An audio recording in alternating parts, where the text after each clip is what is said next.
cheers and enjoy the beers.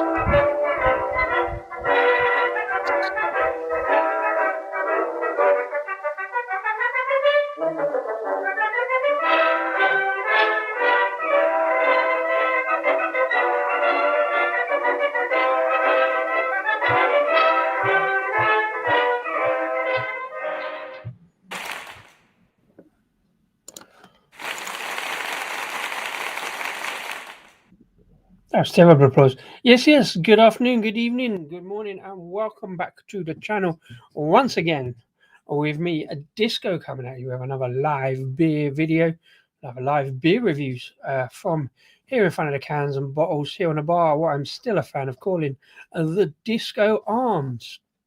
And yes, that was a terrible entrance, badly planned and slightly late. As you can see, I've already got a beer on. Naughty little beer, this one.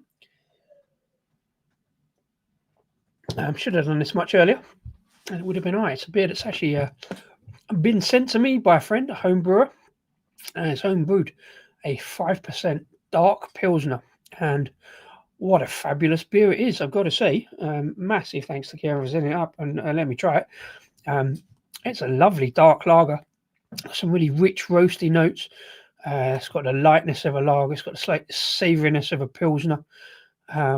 It's got some developing chocolate notes. I've left it in the fridge a bit too long.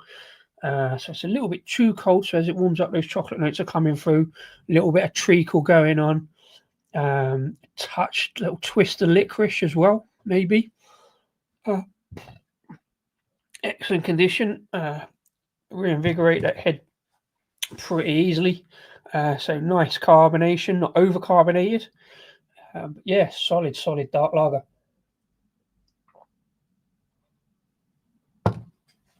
Thanks for looking in. If you're looking in, Square Table Generous Joey, as always, thanks for popping along. I hope you're having a good afternoon. Do let me know if you're watching along and you've got a beer on and a cheeky early Tuesday stream. The reason being, once again, keep getting that wrong. It's not Puma.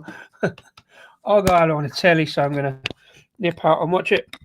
Can't do a side-by-side watch along or anything, so have a few beers is sort of traditional. Haven't been doing it for a while. I did it last Thursday, didn't really work out too good because we lost. Apparently it was a terrible game, but I don't remember because I had 4 beers, so I was fine. I thought there was a lot of good football going on, but apparently I was wrong. I mean, we did lose, but I thought we played all right. But just obviously, got shunted for a couple of goals. So I'll see what happened today. We're away to Mansfield Town, home of, so I'm told, the oldest football ground in the league, and I'm not sure that's right, but that's what they claim at Mansfield Town. Had several good trips to Mansfield Town over the years. Nice little pub just outside the station, not the one next to the station. The hotel, that's a bit gruff, but the other side going down into town towards the football ground, lovely little pub. The name escapes me, but I've had plenty of pints in there, been to Mansfield several times. I suppose, but for other circumstances, I probably would have gone today because I do like going up there, and it also means I get to go via Nottingham for a little trip into there, which I've still yet to do. Give Raggy a shout on the way through, maybe. See if he fancies a pint. Random connection, actually, funny enough, talking about playing Mansfield and Raggy. He was in Cornwall last week, so he's posted a few Cornish beers. I've got a selection of Cornish beers to do. I got last week, including this one, although I got this much further ago. I shouldn't be smashing it down really, but it is very, very smashable. Dark lager's got those slightly more niche flavour profile than your average kind of regular Pilsner even. It's a little bit more specialist, a bit more technical. Feels like there's a nice selection of dark malts in there, a bit of chocolate malt, a bit of black malt, crystal maybe. But yeah, do let us know if you're joining along or watching after the event and you've got a beer on. Do let us know in the comments below. And if you haven't already, please down here somewhere, click like and subscribe. There, I think it is. Yeah, that's the one. do that for us. That'd be lovely. It doesn't cost you anything, and it's free at the point of dispense. And apparently, it helps the channel. Yeah, and that's like one of maybe 2 times I'll ask that. Everybody does it. But yeah, here we are. Sort of trying to get excited for the football in a way, because I don't really talk about football that much here. It's all about the beer. I did it a few times last season, pre-game beers. Didn't really help with the football that much. I doubt it will today, but I like a random connection, and I like some random beers, and I've got some fairly random ones. A couple I've never heard the brewery. I have now, obviously. So if you know about any Cornish beers, let me know. Happy to get some more up. Like I said in the stream the other day, found this bottle shop in Truro called Red Elephant. That's where I got the beers from. Not found any in Devon, which is odd for a Plymouth Argyle situation. I want to get some Devon beers. Certainly want to get some beers out of Plymouth. There's a couple of breweries in there, but I haven't got web shops. So at some point, I'll try and focus on Devon beers, particularly Plymouth beers, if I can get them out of the county. But I haven't found a bottle shop in the county with a web shop. In Plymouth. I've actually found one at the other end of the county, but that's a different story. But yeah, there's a couple in Cornwall. Obviously, they have a big focus on Cornish breweries, and there's a surprising number, a growing number, outside of the likes of Verdant that probably everybody have heard of. There's a lot of much smaller, and for me anyway, more interesting ones, because you get some. I know you'll get a lot of kind of core beers and regular stuff. You'll also get a lot of unusual things, and I think I've got a couple of unusual ones today, as well as something fairly regular. As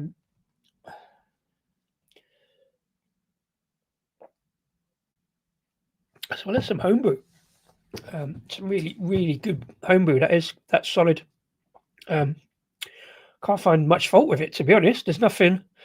I thought at first it might be a touch watery, but that's not. That's just a lager. There's no spring water there at all. It's slightly thin of the body, but it's lager thinness. That's fine.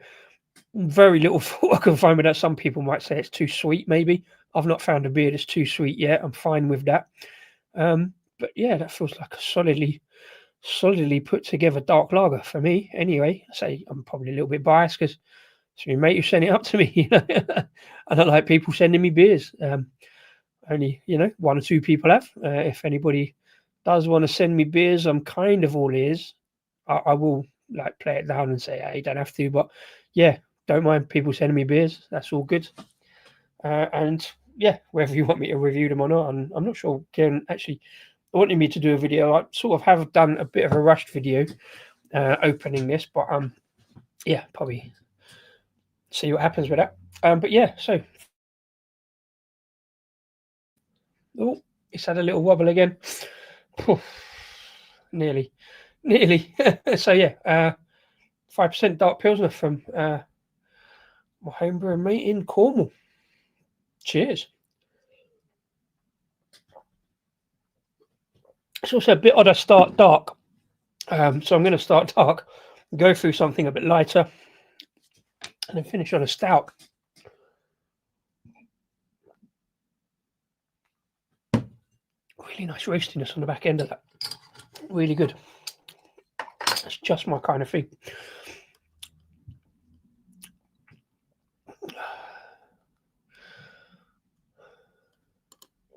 Do you know what it requires?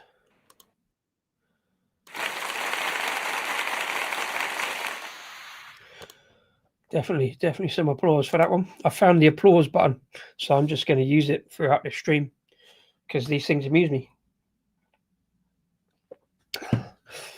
And also, as I found yesterday, I probably can go back to doing. Thanks, Rasko and Hale. I can probably go back to doing the beer number 1 because if I do it properly and line it up, it's not far away. So, although this was sort of the first beer, let's go into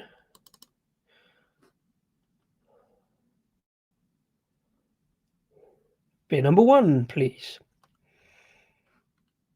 That's why I stopped doing it, because it didn't really go properly. Let's try that again. Beer number 1, please. See, it would help StreamYard if I could just play that direct, and it would make you just fucked up my StreamYard. Anyway, beer number 1. Let's get the banner on. Stop moaning, Disco. Get on with it. Beer number 1 is a little 330 can from a brewery I've never heard of until now. They're called Braslou. Braslou beer. This is a Helles lager, so I'm sticking with lager, but this is a Saffron Helles, which is I've had 1 or 2 Saffron beers, but this is Saffron Helles lager. So let's get it in the glass and have a look and see if I can taste any saffron, because although I have had 1 or 2, I'm not sure what saffron is or does in a beer. I know it's supposed to be one of the most expensive kind of herbs, I think.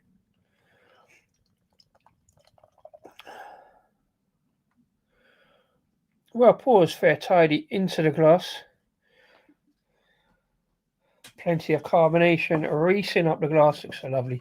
Kind of golden colour with loads of carbonation racing up there. And nice. Appropriately, you can get away with a big thick old head on a Helles.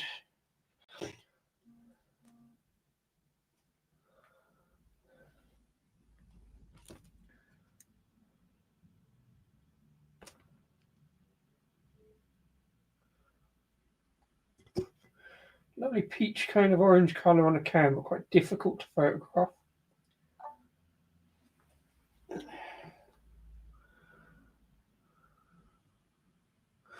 Yeah, quite difficult to photograph with the gold lettering, but it looks alright.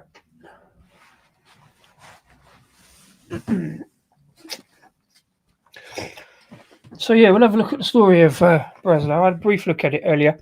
It's quite an interesting story about it sort of ending up in Cornwall. Do let me know if you heard of any of these breweries. I know Adam at Mersey Beers did tell me about them the other day after I'd already bought them. So it is a brewery that's sort of got out there. But yeah, 4.9% Helles lager. So oddly, by sheer coincidence, all the beers today are 4.9 or 5, starting and ending on a 5 and 2 4.9s in the middle. So let's have a look, see if I can smell anything.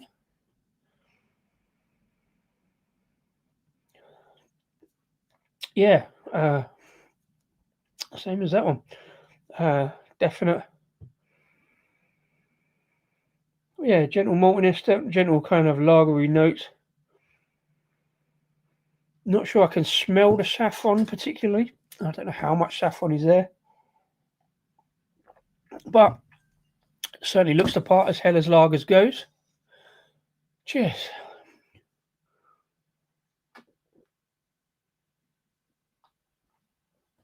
Ooh.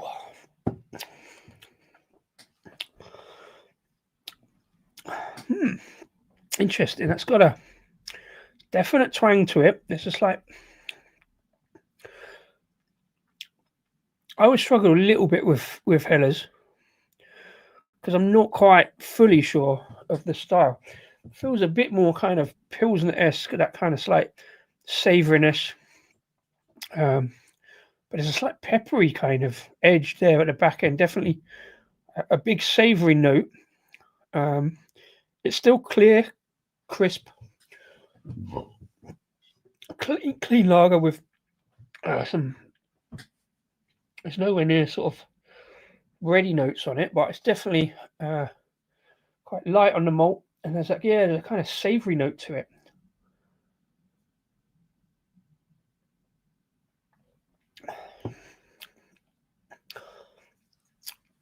Say, great condition, nice bubbly head.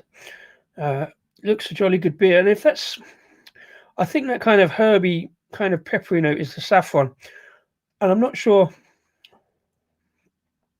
It doesn't bring a big enough note to go, oh, that's definitely what saffron tastes like. It's just a sort of indistinct herbiness, bit of spiciness maybe. So I'm sort of a bit perplexed really with that.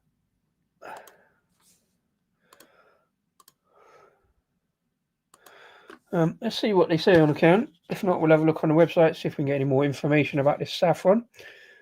Saffron Helles is a lager brewed with saffron to be enjoyed while doing something French, like shrugging or weeing at the roadside, perhaps. I don't know. Attempts of humour. Don't see why not. 28th of March 2026 is the best before.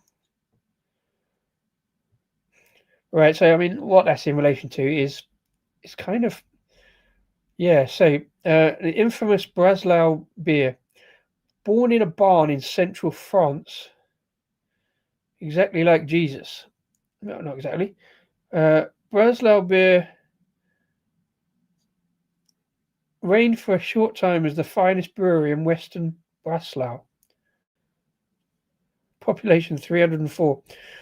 Now the brewery that brought you offensive slogans, wildly inconsistent beers, both the highs and lows of which have yet to be equalled, and just a generally disappointing attitude, has landed in North Cornwall like a crashed bird.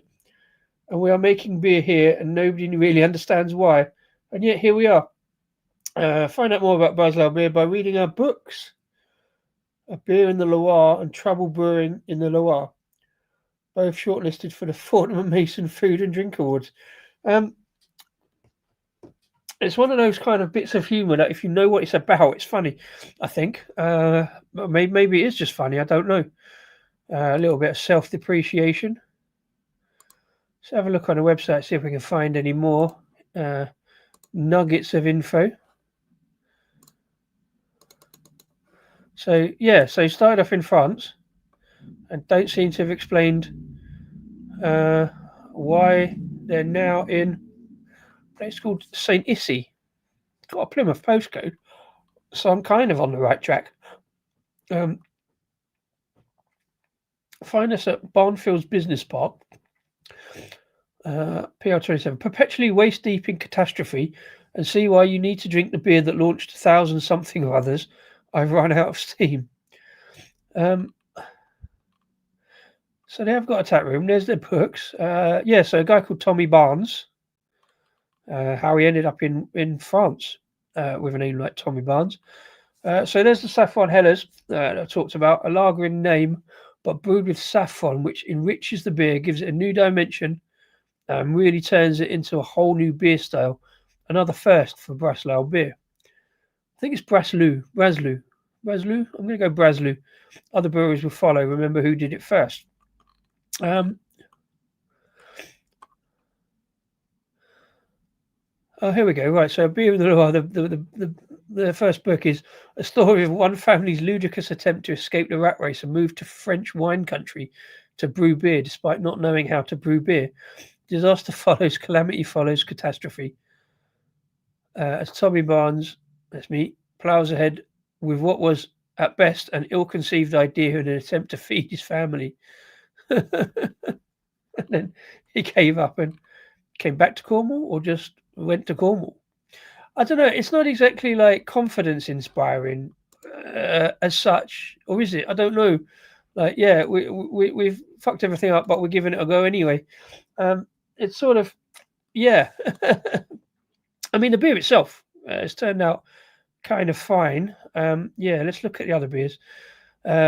Saffron, Blood of Braslou, a reddish IPA, sold out on the website, but I've got a can of that, so that'll be in with some other red IPAs possibly at some point. This one I missed out on getting. It wasn't available at Red Elephant, but £5 a can, a rich silk-like Helles infused with saffron and 23-carat edible gold flakes.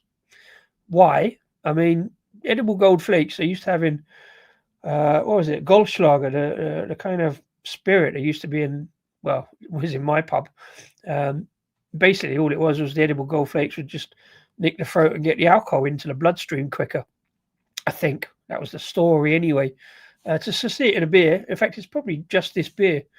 It's still 4.9%. So again, feels a bit gimmicky, but I want to try it just to see what the deal is. Got themselves an IPA, a Belgian Saison, and surfing beer. Got a Belgian Blonde, The Christmas pudding stout, of course, would get my attention, but it's sold out. Maybe it'll come back this year. Don't know. Major ported walnut ruby stout. Interesting.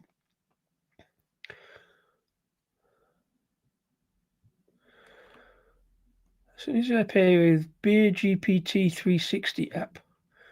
Whatever on earth that is. Utility drinking shoes. I don't think I'd wear a pair of shoes to a brewery. That's weird. I quite like the t-shirts. Got something on the back, which is always good.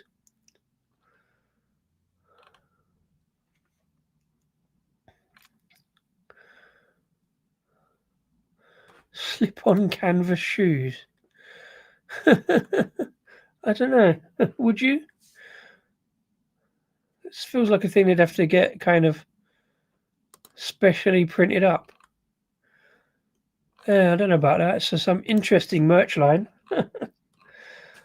Yeah, so I haven't learned an awful lot about Braslou, but the beer is certainly okay.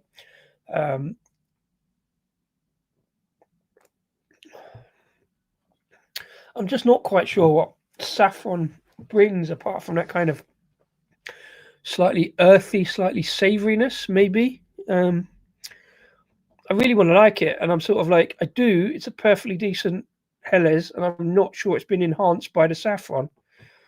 Yeah, it's a kind of sort of earthy savouriness. Certainly not the most unusual adjunct in a beer that I've ever tried. I'm just not sure about it. I want to like it. I really do.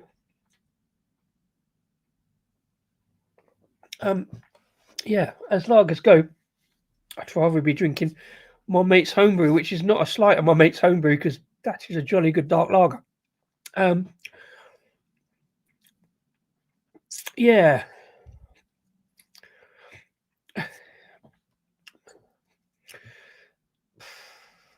I mean, I've got nothing negative. It feels like a perfectly decent, well-made lager. It's got a reasonable body on it.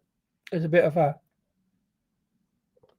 little lager thinness. It feels kind of thicker and bulkier. Certainly a good Helles, but yeah, I'm just personally, I couldn't do too many of them. It's worth a try, but it's not one I'd be necking on a regular. So I'm not sure. I don't think it's a catastrophe or a failure like he puts in that write-up. It's a worthy attempt and it's a good lager. It just feels a bit more missed than hit because I don't really see the saffron. There's a little fruitiness going on as well, which I quite like. I want to say a little bit of peach or something, but maybe that's just because of the colour of the can. I don't know. Interesting.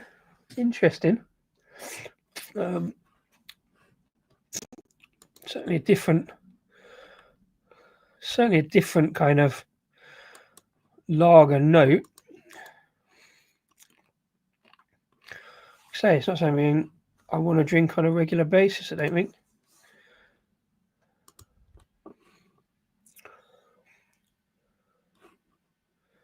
When there are, kind of better lagers about.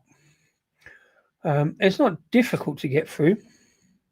Try not to neck too fast, but I've got to watch out for the time. So I've got a dash around the corner for see, it's 7:45 kickoff or 8? I think it's 7:45. It's a league game, so mind you, last one was 8 o'clock, wasn't it? Better check. Yeah, 7:45 kickoff. So I can't hang around too much for the next two, although I'll do what I did last time and decant the last one and just drink it during the first half.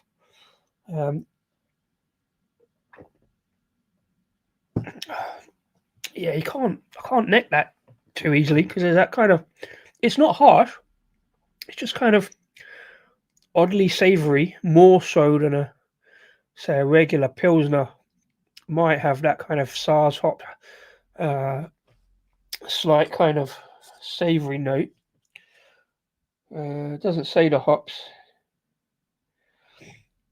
annoyingly.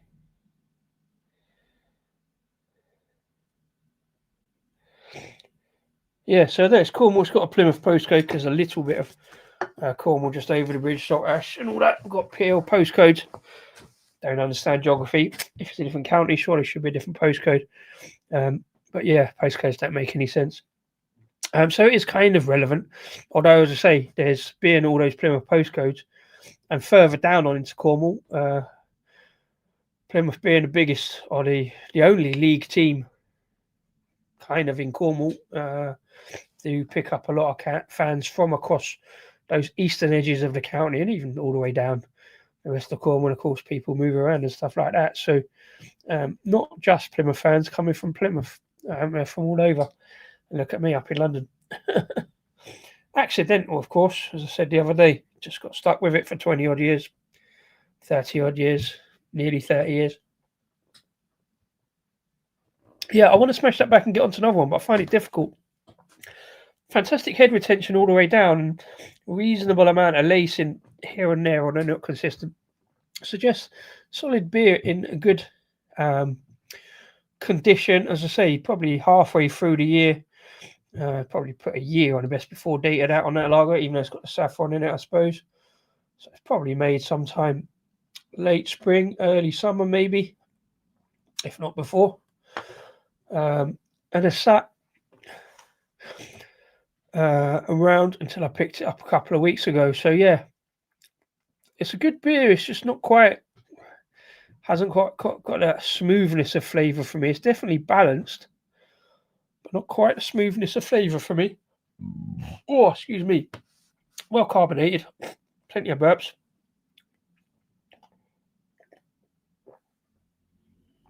Cleansing my palate before I've done the last bit. All right, let's knock this back and then I'll get on to the next one. There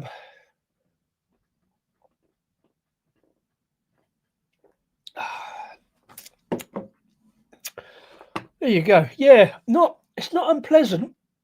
It's just sort of odd. Not good odd necessarily. Yeah. It feels like I'm putting my mate's homebrew up as like the standard bearer of the stream.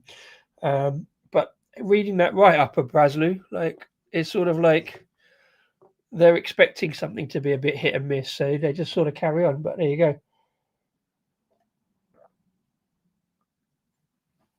Let us know if you're looking in the comments and you've got a beer on, or you're waiting for a beer, you're waiting for the appropriate time. Say I've gone early, because in about half hour or so, I'm gonna wander around the corner and begrudgingly load up Now TV for the Sky thing. Don't know how they worked out, but there you go. Yeah, I've had to give the money in to watch it. So there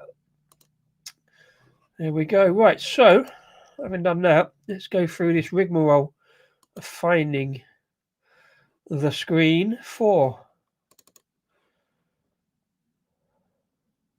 beer number 2, please.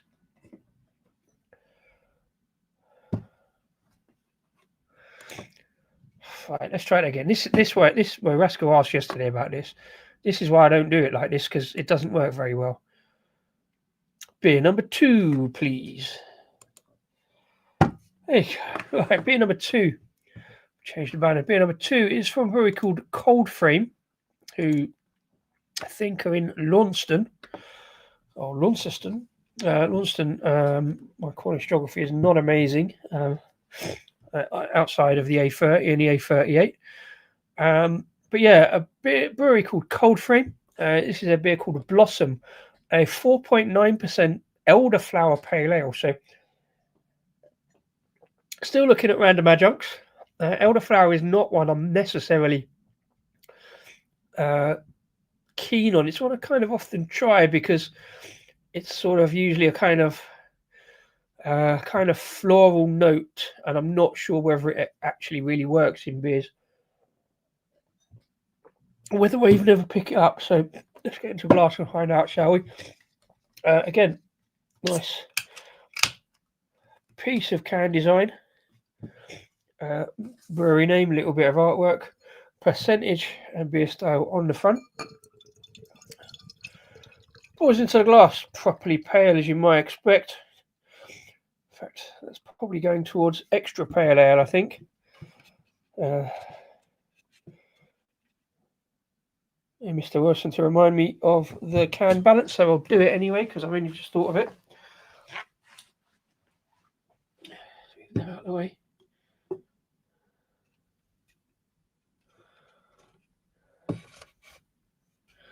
Ooh, messed it up and I shouldn't have moved it. There you go. Right. Oh, burpy.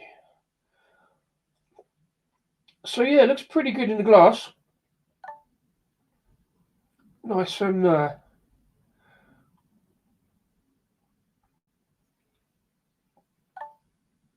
pretty golden pale ale with good head development. Dissipating kind of quickly now, mate, but yeah, that sits in there pretty well. But then I can just reinvigorate that head with a last little bit of pour into the glass.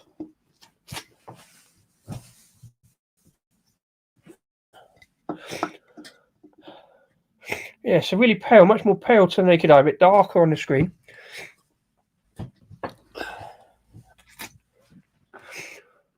Head retention good, it's not dissipating. See, Coldframe, just about get that in frame on the can art, but let's have a look.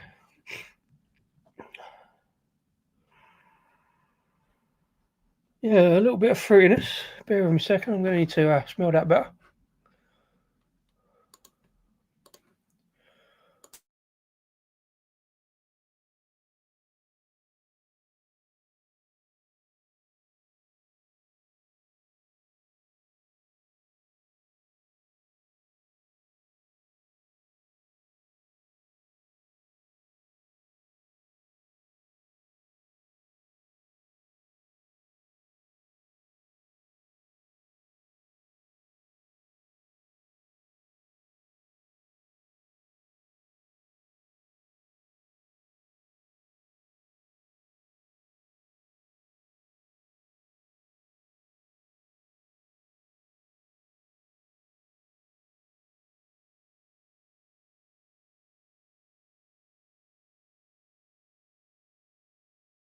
Yeah, sorry. So, nice pale ale, kind of slight, very, very light maltiness, and a little bit of florality and kind of slight fruitiness going on. Cheers.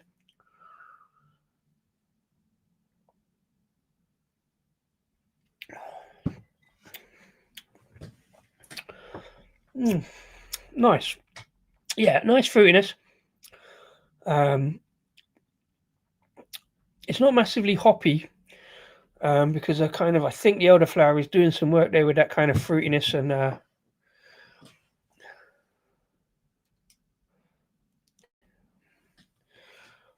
let's say florality.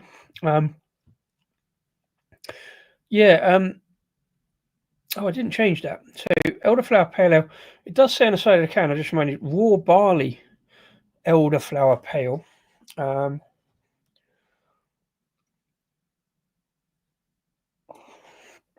I need some more knowledgeable beer folk on that to know what the raw barley does or is. How's that moved? Oh, it's because I moved them over there, didn't I? There you go. Yeah, what the raw barley does in a beer would be quite interesting. So note, see what they say on the can for it. Beer born from the land, shaped by the people and crafted with a deep connection to the soil. Brewed using single origin raw barley sourced directly from a nearby farm to create beer that is raw, expressive, and deeply rooted in place. Simple, intentional, and full of character. Here we go. Brewed and canned in Cornwall by Coldframe, Restormal Industrial Estate, Lostwithiel. Did I say Launceston? Lostwithiel. Also a PL postcode. So still a Plymouth beer. Batch number 446, best before 26th of June 2026. So all good there. It's got some oats in as well as elderflower. A bit more information on the can here. Well-rounded with gentle waves of elderflower and soft floral hops up front. Think wild hedgerow blossoms, cut hay, and chamomile. Brewed with single origin Cornish raw barley, providing a honey-like grain sweetness and lightly earthy aroma. Didn't really get too much earthiness, which is good for me because it's not what I'm particularly fond of. I suppose a honey-like sweetness. The elderflower is reminiscent of a lot of other beers I've had that are other elderflower beers I've had that tend to go. Elderflower sour is quite popular, and I think that elderflower maybe leans into that a little bit. There is a certain slight tartness that heads towards a sour beer.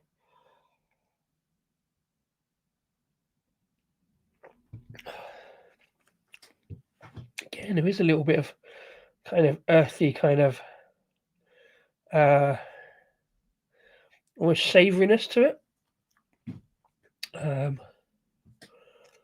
not sure if that's carried through with the saffron being overawed it and carrying through, maybe.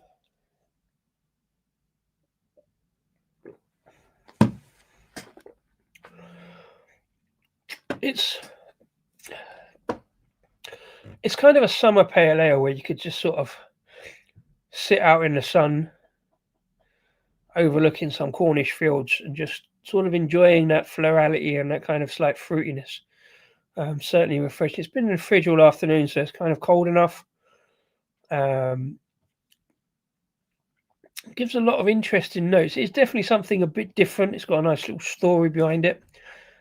Let's have a quick look. See if we find any more information on the website, because I do like to do this information kind of thing. You know, I always talk about these kind of breweries that maybe nobody else has ever heard of. Let me know if you have in the comments. Of course. At Coldframe, we do beer a little differently. Grain focused, rooted in the land. We read all that, haven't we? Working in step with seasons, we let our raw ingredients shine. Wholly hops and grain in its purest form. Inspired by farmhouse brewing, we create beers that reflect the landscape they came from, raw, expressive, and deeply connected to the place they were born. Yeah, there is a little bit of that farmhouseness to it. That's that kind of slight tartness I'm saying about like an elderflower sour. Ever so slight farmhouse note to it. Created by the late Michael Jackson. Not that one, the beer writer, journalist. Best beers are those that speak of their place, made with ingredients that are a reflection of the land from which they come. Feel very connected with that statement. And also what Coldframe say, being at Paravel, we very much do that kind of thing. As many kind of foraged and natural products from the locality that we can. Like I say, you got the cucumber Hefeweizen at the moment. It's full of cucumbers that were actually grown on the farm where we're at. So we've done beers with various trees, wildflowers, elderflower, and other fruits. Got one coming out this week, pumpkin Hefeweizen, which is the same as the cucumber, just with pumpkin, but was locally grown pumpkin. I think both on the farm. It was either on the farm. Yes, no, it was on the farm. Pumpkin from the farm. Massive pumpkin it was. And various other things. So there is... it's a good story. It's got a little... Certainly when you're selling beers like that, you can say, like, are they produced locally? And when we were on the farm, it's like, yeah, they were produced behind that door over there. From stuff behind the bar, on the farm. So definitely there is a good element of that. It gives a good story like that.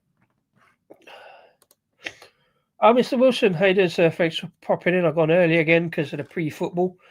Had a couple of beers. This is it's me second, but me third in total this evening. Thanks for popping in. I hope you got a beer on the go, maybe. If not, no worries.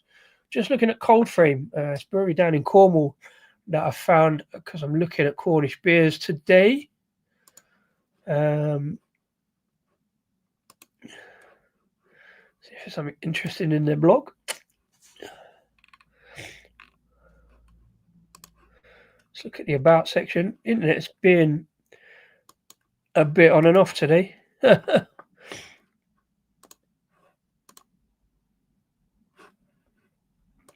bit later, fair play is say a touch early. I've gone early again because day off and about to go and watch the football in half hour or so. So I thought I'd have another few beers, throw a few other beers together in a vague theme of West Country beers. In fact, these are the Cornish beers I got in the other week. Yeah, so they do a lot of stuff with grain from the local farms and I guess a lot of wild forest stuff. Got plenty of countryside around in Cornwall to do that. Yes, that's all the stuff we haven't got a web shop, it seems. No web shop on here. Like I say, I picked these up from a place called Red Elephant in Truro. Basically, like Trembling Madness for Cornwall. There's a lot of a good Cornish beer section. Good, I don't know. There must have been 8 or 9 different Cornish breweries on it, including Verdant, obviously. I nearly got a Verdant beer, but I kind of gave that a bit of a swerve in order for some of the smaller ones and the beer that I actually went there for. I saw a random post, I think. Not sure where. It might have been Steamtown, actually. Random post on Instagram. Saw a beer I really wanted, which hopefully we'll get around to doing next week because that fits in with the theme for next Wednesday, I think. Managed to accidentally order a whole bunch of beers today. I thought I'd go all out on the pumpkin because why not? Having that beer the other day, last Thursday, again, the pre-football stream, the Abbeydale beer called Pilgrim with the pumpkin spiced ale. I really enjoyed that. So I thought I'd have a look at some more pumpkin beers. Maybe on Thursday, actually. So I bought another 4 or 5 pumpkin beers off of Trembling Madness. I don't know why. I wasn't going to, but I thought, hey, why not? I enjoyed that one. So, both light and dark. There's a good half dozen, if not more. And I've got another pumpkin beer to buy on Friday, I believe. A little brewery I was talking to the other day. And they're going to saw it behind me just now. Yeah, there we go. Anomaly bringing out a pumpkin porter. So I did say to him I'd definitely buy that. So I think on Friday I'll have to get onto that. This one from Coldframe. Again, a really good beer because there's nice carbonation on it, nice pale ale, reasonable lacing on there. Yeah, I just don't quite get that slight earthy note. Kind of, I'm not sure. Like in the previous one, I didn't really get where the Saffron was. I don't entirely get Elderflower from this, apart from that slight tart, kind of slightly fruity note. Not come across any pumpkin beer. Try not to buy too much. Yeah, I'm going to try not to buy too much next week. Next week, stop buying beers if I can. In fact, if I can not buy any beers in November, that would be good.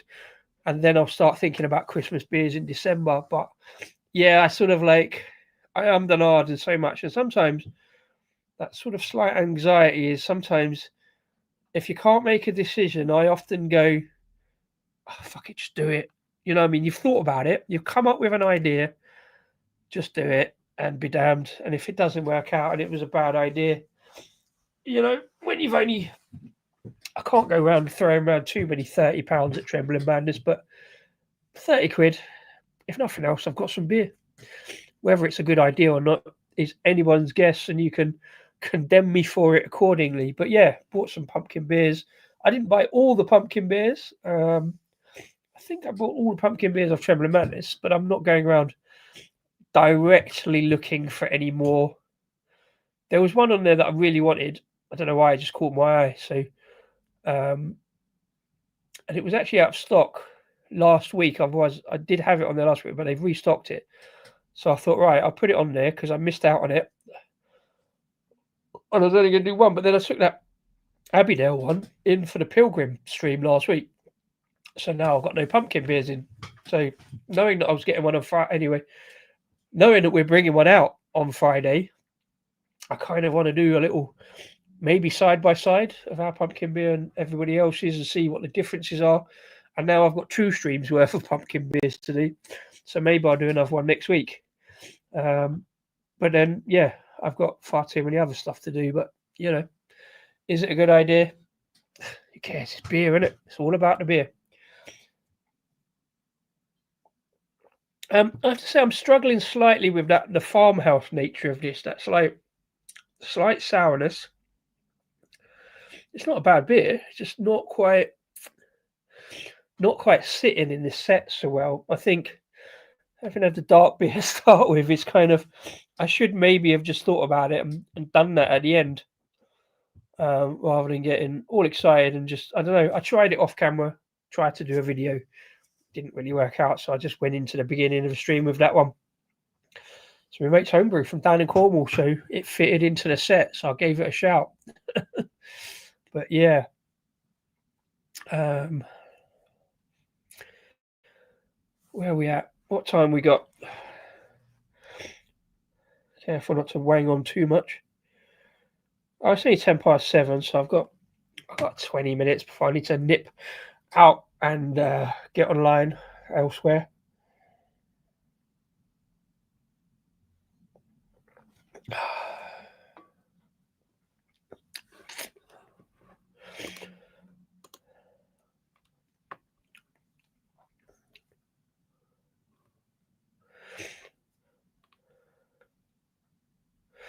Well, I suppose what I could do, if I'm allowed to do a watch along of Argyle's pre-match show over on YouTube. Oh, that'd be complicated. Yeah, let's not do that. It's just a bunch of reconstituted clips from previous media that they've done.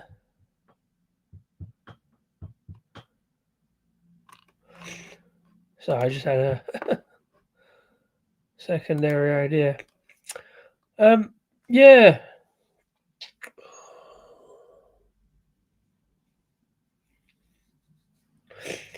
Yeah, undoubtedly a good beer. It's not sitting with my kind of way of drinking of chuck it down my neck kind of thing. See what I say? It's a bit more of a challenge, I think. I don't dislike it,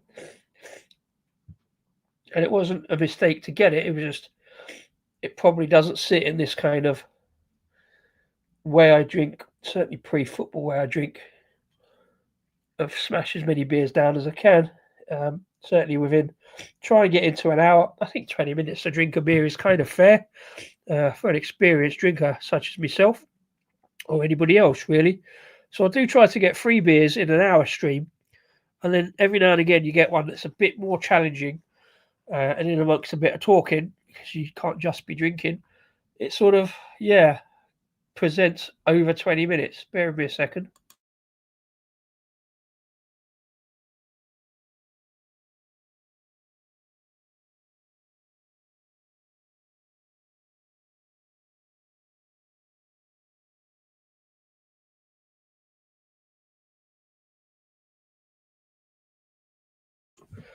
Probably doesn't help when you can't breathe.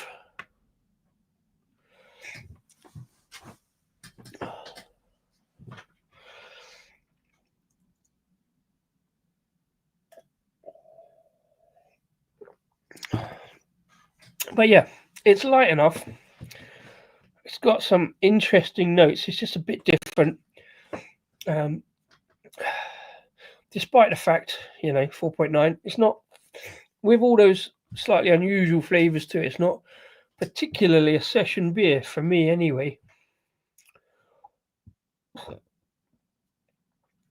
Like I say, I don't do these beers because, like, I'm some kind of I'm doing some kind of exclusive, some kind of influencer malarkey that, oh, look at this beer. Fantastic.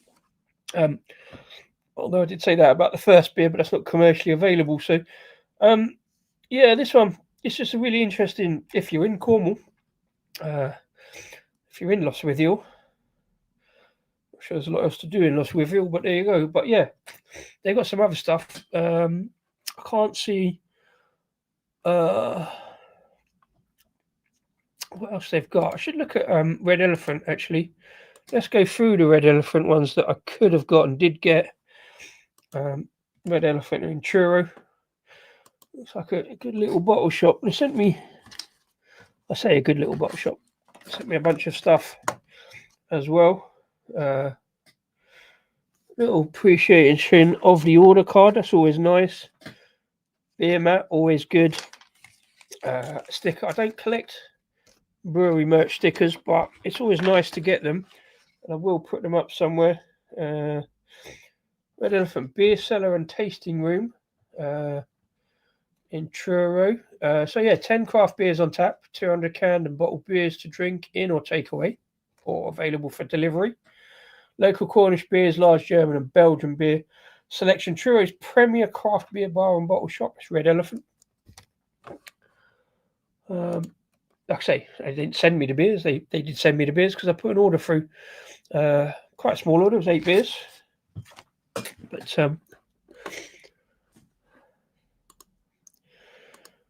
and proper decent delivery as well came through the day after.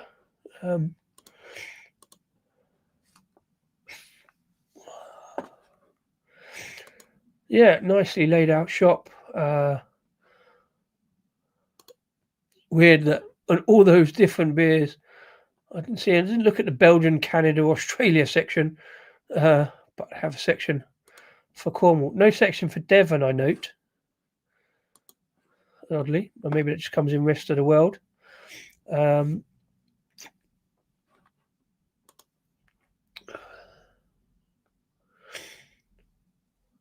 can't circle it down to just beer.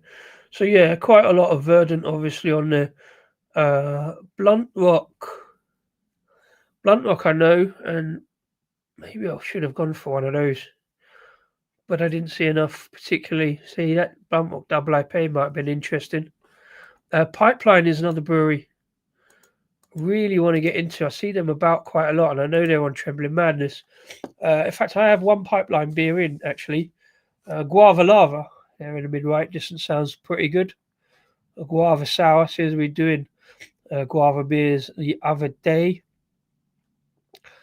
I missed out. No, I took off Tim the Human Shark Needs Water to put in the shark collection. And then I was going to get it from Trembling, and then by the time I went to Trembling, they'd sold out, and then I'd already bought it here. So I've missed out on Tim the Human Shark. Maybe I'll see if Trembling got it there. That Mason's Brewing one in the middle, a collab with Steam Town in Southampton. That was the whole reason for it. And by the time I got to pull the trigger, there was only one left, so I went for it, and then they restocked. So there's more in. I could have had more than that. But yeah, Salt and Steam Smoked Pretzel Stout, which sounds interesting. There's the other Coldframe beer, table beer, so I didn't go for that, obviously. There's all the Braslou beers. Braslou. There's another one from Mason. Mason is the brewery that brewed that pretzel one, collab with Steamtown. So I got another Mason beer, but it wasn't that one. So I got Blood of Braslou. I avoided the Saison. Belgian Blonde, I thought about it, but I went with the Saffron Hellers just because it sounded interesting. That Mason Brew, the Love Letter, I picked that up. There's some more from Firebrand. EPA, I went with the Stout, as you'll see coming up in a minute.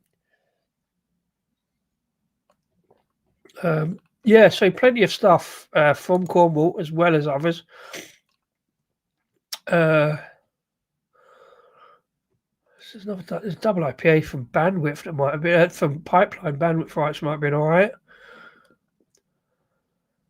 I think there's a couple that have come on since. So that Padstow Brewing, the one on the left, the smoke smoked oatmeal stout. Obviously, I picked that one up. There's a couple more from Firebrand. Find out more about them in a minute. A couple of hazies I not avoided, just had to keep it down to like, I think I got 8 beers in the end.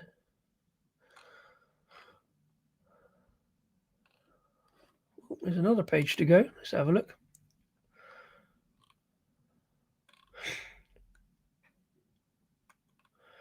Yeah, and Padstow.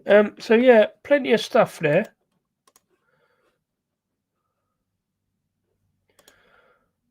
Yeah, always good to try. Yeah, and I like doing kind of random smaller breweries that maybe people haven't heard of so much, and you always get something interesting going on. So, Two Flints Big Moon, I'm sure you know it will be. Yeah, Two Flints is another one. I'm not getting. I feel a bit disingenuous to go to a place in Cornwall and get a beer that's been sent all the way down to Cornwall.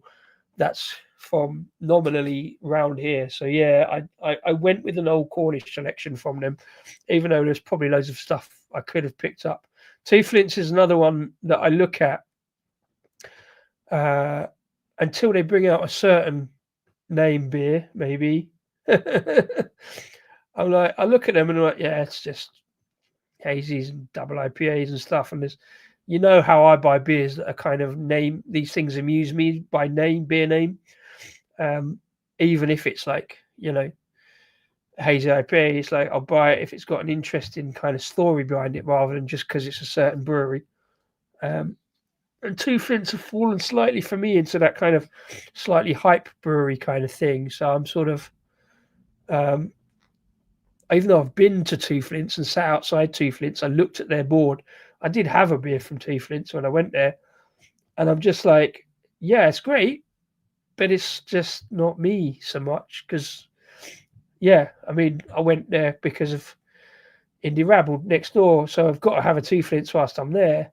And it's a lovely tap room, great space, great place, great evening out. But I've not dived into Two Flints beers particularly. I've had one or two, but yeah, it's good to try something different though, like you say.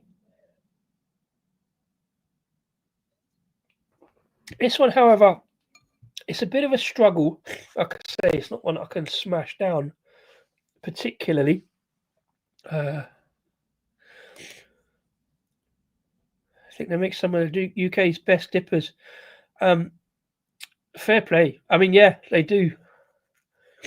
They do look good. They've obviously got the right thing going on. Again, I'm a bit jolly come lately with things like that. So dippers, double IPAs are kind of a bit risky for me. My palate. It's like, yeah, it's like once I'm spending 4, 5, 6 quid on a can, it'd be like, is it just going to be grapefruit? You know what I mean? So it's like I can't wholeheartedly get behind it, but I do recognise do bring out some good stuff. You've got that, and then you've got like Phantom just bringing out endless pale ales and double IPAs and stuff. It seems feels a little bit like that with Two Flints as well. So yeah, I'm a little bit biased. Is that the right word? But I'm not against trying anything at the end of the day, as we found out today. I commented on the Hopper's reviews about a bull's testicle stout from America that I don't think is still in production. But yeah, I'm like, yeah, send it over. I'll try it when I buy it. But I like more interesting beers. Things like this, I'd rather like gamble. I think it's like $3.75 or something. I did pass on the stuff. So I'd rather risk 4 or 5 quid on something a bit more unusual, something with a local story, than just another double IPA. I may be wrong, and a lot of people will say that I am. But look at the opposite. The opposite of that is, I saw a thing today on Instagram. I don't think it's gone on YouTube yet, but Rob from Hopsy talking about a really hopped. It's actually a Cloudwater beer, so I won't be going for it anyway because I'm still stubbornly refusing to do Cloudwater. But It was like he was talking about Rasko hops, and he said it smelt like bacon. And I'm like, oh, I'm interested. I've only ever had one or two Rasko hop beers, and I never got bacon. But now I want to go and try Rasko, especially the what he was referencing Eggers hops, and he was like, especially Eggers hops, Eggers Rasko smells like bacon. I've seen a couple of Eggers beers about, and there was one I wanted to try, and it was out of stock. But because he said that, he doesn't like bacon beers or bacon smelling beers. And I'm like, that's different. That's interesting. It's better than grapefruit and fruit. So I want to go and try Eggers Rasko now just because Rob says it smells like bacon. So yeah, if I see a double IPA with Eggers Rasko in, I'm probably going to try it now just to reference Rob. And me and Hobson have this kind of, we're opposite ends of the beer spectrum entirely. He's been doing it for a long time, knows what he's talking about, can't odds that.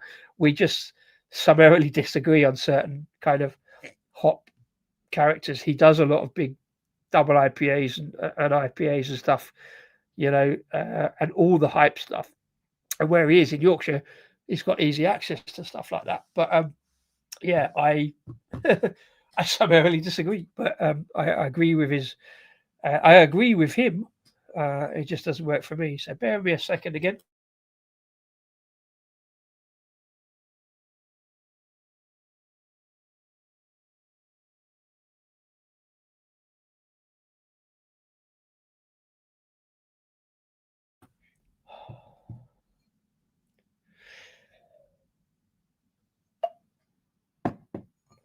Right, because time's stopping on, I'm gonna decant that, and I'll just take that out to finish it in the first half.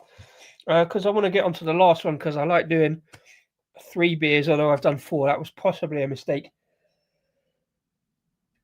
Because still, the first beer has been the best beer of the night. So let's get back on to slightly more firmer ground or more safer ground for me to do the last one. Let's see if we can get this working. So, where's it gone? Oh, I don't even know if I'm playing the right one, actually. Because I went and changed them all, didn't I? Shit. I might have played some Rasko and Disco ones there, not just Disco, but there we go. Let's play this anyway. Beer number 3, please. See, I used to be able to play it smooth from the start and then have it disappear off the screen, and now I've got to do all that. Anyway, beer number 3. Yeah, aforementioned, as we scroll down there, is Black Stuff Stout from Firebrand. These guys are in Launceston, I think. Photo balance reminder. Thank you very much indeed, Mr. Wills. I should buy you a beer at some point for all this help that you are giving me in these reminders. Sometimes I remember when you're not here. Yeah, come and see me, get your beer. Yeah, so Firebrand, 5%. Oh, that's bad. I think I got away with it. It's only on the screen. I'll wipe that off later. It's not on the camera, is it? No. Right, so quite a lively little stout. Slight disappointment because it's quite thin on the pour. It's not thick and oily, but it's only 5%. Good head development. See if we can do the can balance.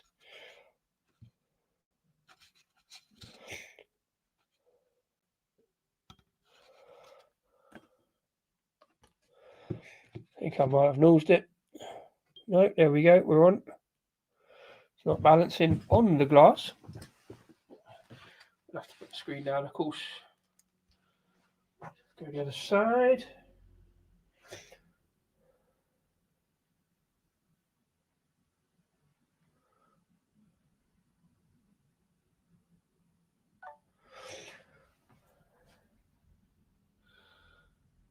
Nice.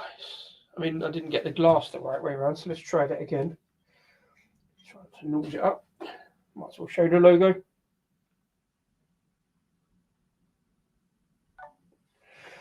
There you go. Let's see how long we can leave that can balancing, shall we?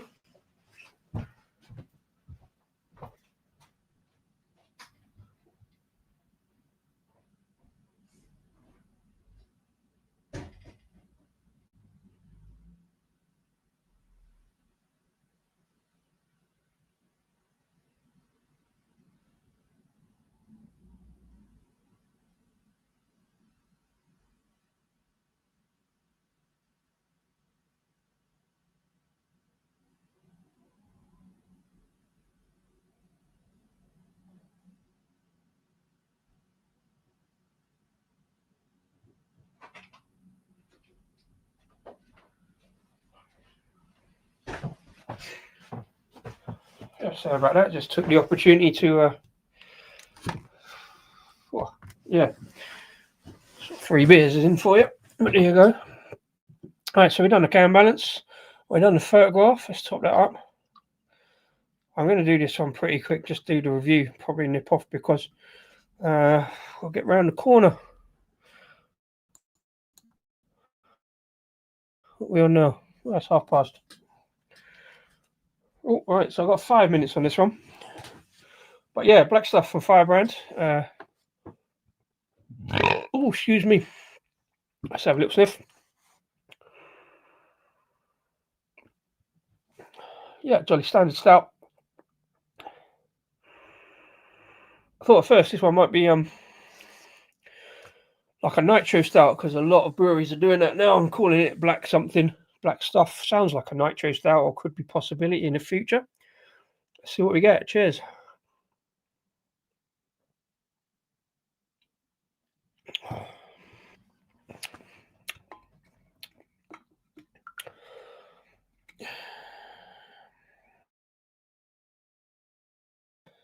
Whoa. Nearly lost it. What we've got there is a little bit like last night, a 4.5-5% stout. That I've got to be a little bit careful being critical here because we have one on the bar at the moment that is like 5%, but it's a little bit lighter and weaker than previous. It's an oatmeal stout, so it's covered a lot by the oats. This one feels quite thin, and so hasn't quite got that kind of. I think maybe I'm just been spoilt by last week trying at 10% at Imperial Stouts that kind of got that much more thick voluminous. I like a cakey stout. I like gatto. So I want chocolate gatto in my stout. Turning Point, for example. So when I get a bunch of just regular stouts that have that kind of. Now, stouts don't have to be thick and voluminous and milky and Guinness like. I get that. Whereas this one and the one yesterday was a bit more. Yeah, it's just me being a bit fussy. It feels like a perfectly decent stout. Feels like it's going a bit Guinness. There's a touch of chocolate coffee notes going on, but nothing.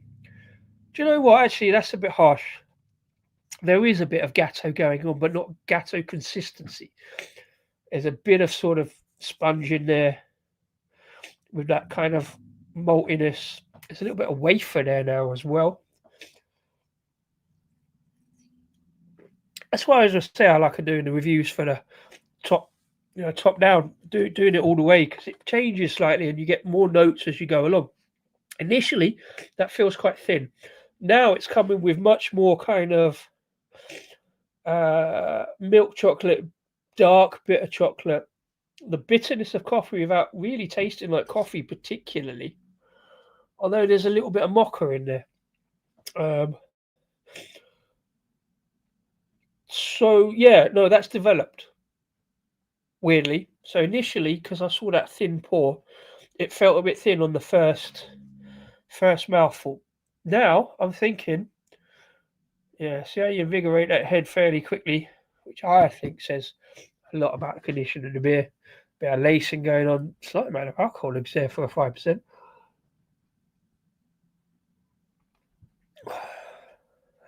Yeah, there's still that thinness on the back end, but definitely much more thickness of flavour, a little bit more towards kind of chocolate gatto with a side of espresso, maybe. I don't go around drinking espresso particularly, but there is that kind of slight bitterness.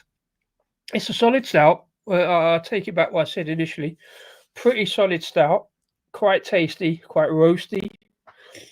It's got all the right flavours. It's no different to many other stouts, to be fair, because you put all the malts in, etc.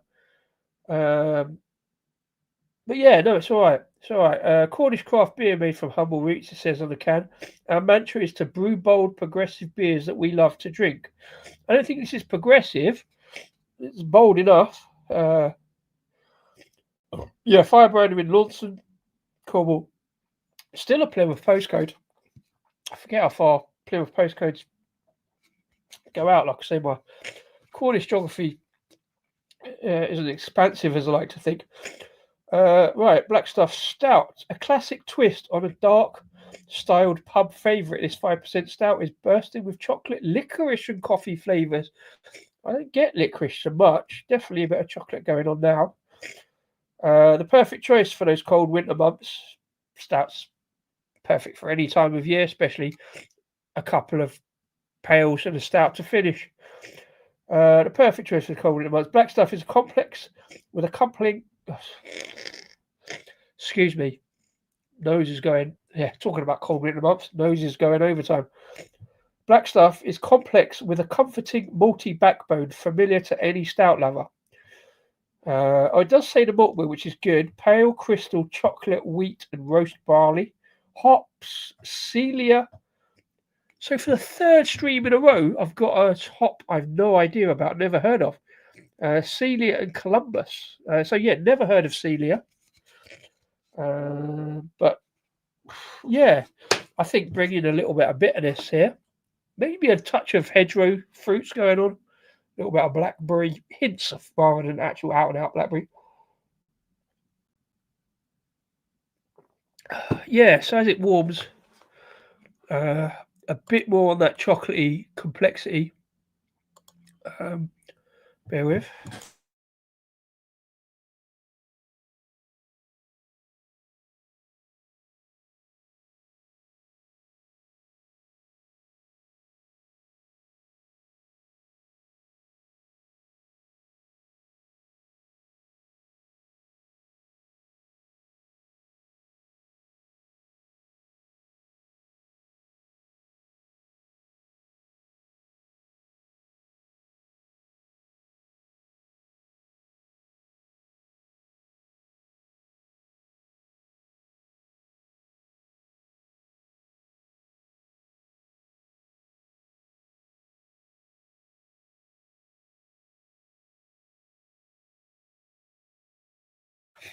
So yeah, sorry, as I was saying, nice little range of stuff from Cornwall. Something different, something unusual in a regular kind of style. A fairly regular kind of stout, to be fair, but also perfectly drinkable. Getting into this now. Gonna enjoy that in the first half, and also a little bit of homebrew. Cheers, Kieran, for bringing a dark lager to the table. Really enjoyed that one. I would say it was probably my favourite of the four, to be honest, but this one's very close behind, to be fair, because it's developing into a decent and very drinkable stout. Wasn't sure at first, but yeah, develops those chocolate notes, more chocolate than coffee. Slight dark, bitter roastiness going on. So yeah, I'm going to enjoy that one the first half. Sorry to give Firebrand less than everybody else, but I've been rambling on, and I've got 5 minutes to get around the corner and get onto the stream. Not stream. Get onto the live football. So yeah, thanks everybody for popping in, Mr. Wilson especially. For coming and having a look at this little Cornish showcase of Cornish beers. I've got some more Cornish beers to do, one of which next week, and any other time, still got a couple in the stash. So yeah, I've enjoyed a little look at Cornish beers because I've had a few over the years, but not much recently. So look out for some more Cornish beers on the channel, and some a new brewery, Mason. Got a couple of theirs, so look out for that soon. If you're watching this after the event, I say thank you to everybody for popping in tonight. If you're watching this after the event, as I know a few people do, please do click like and subscribe, blah, blah, blah. It helps the channel, and I'll be back. I guess I probably won't do tomorrow. I was trying to get a video out for tomorrow, but I've still managed not to get around to finishing the edits this afternoon, which is a shame because it was an Sober October video, so that might come out next week. I'll try and do something on Thursday. Like I say, I might do some pumpkin beers on Thursday, depending on work. And then we're into the weekend. A massively busy weekend for events at work, so probably won't get to do anything until maybe Sunday night, maybe Monday again. and we'll dive back into. So I've done 4 on the trot, 4 live streams on the trot, Sunday, Monday, Tuesday. So 3 on the trot. What am I talking about? It's ahead. So yeah, I've been disco of. Oh, sorry, quickly. Yeah, black stuff sounds good. Yeah, it's all right. Yeah, it's one to if you see it, pick it up. It's all right. Yeah, lots of nice chocolatey kind of slightly ghettoiness going on. Yeah, cheers. Enjoy the football. Hopefully it's better than last week where we lost 2-0. I'm not a superstitious football fan, particularly. Football's a stupid game. That's why I don't talk about it too much on these streams. I don't focus on the football, focus on the beer. That's more important. Beer rarely lets you down. Occasionally when it's not quite what you think, but these haven't let me down. I gambled, haven't sort of enjoyed the 2 in the middle so much. 2 on the outside, awesome, because they're dark beers. It's the way to go. Yeah, I've been disco of Just Disco beer review. That's been another bunch of live stream beer reviews from in front of the cans and bottles here on the bar. What I'm still a fan of calling the Disco Arms. Thank you very much for watching, if you have, and we'll see you again soon. And bear with me whilst I find the outro again. StreamYard, sort out the outro so I can play it properly. Be a nice slick stream. Stop complaining, disco. It's all about the beer. There we go. Here it is. See, it would be quicker. Right, there we go. Cheers and enjoy the beers.